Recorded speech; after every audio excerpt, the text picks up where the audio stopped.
Healthy physics channel में आपका स्वागत है।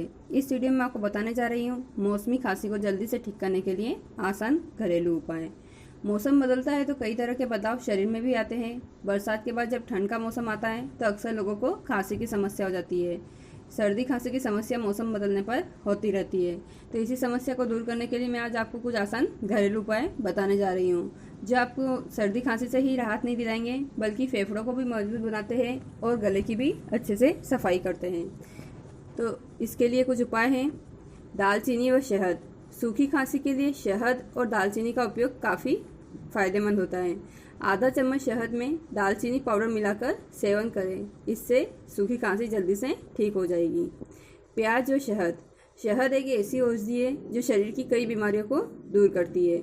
शहद के साथ प्याज का उपयोग बहुत लाभकारी होता है। आधा चम्मच प्याज के रस में एक छोटा चम्मच शहद डालकर दिन में 2 बार सेवन करने से सर्दी खांसी में राहत मिलती है। तुलसी के पत्ते की चाय पीने से भी खांसी जल्दी से ठीक हो जाती है। आंवला और मुलेठी। खांसी की समस्या अगर ज़्यादा परेशान कर रही है तो उसे इग्नोर नहीं करना चाहिए। सूखे आंवले और मुलेठी का चूर्ण खाली पेट गुनगुने पानी के साथ ले, इससे सर्दी खांसी में राहत मिलती है। तो इस तरह सर्दी खांसी होने पर आप इन नुस्खों को अपना सकते हैं। थैंक यू दोस्तों। अगर आपको हमारी वीडियो अच्छी लगे तो प्लीज़ हमारे चैनल को सब्सक्राइब कीजिए, शेयर कीजिए और लाइक कीजिए।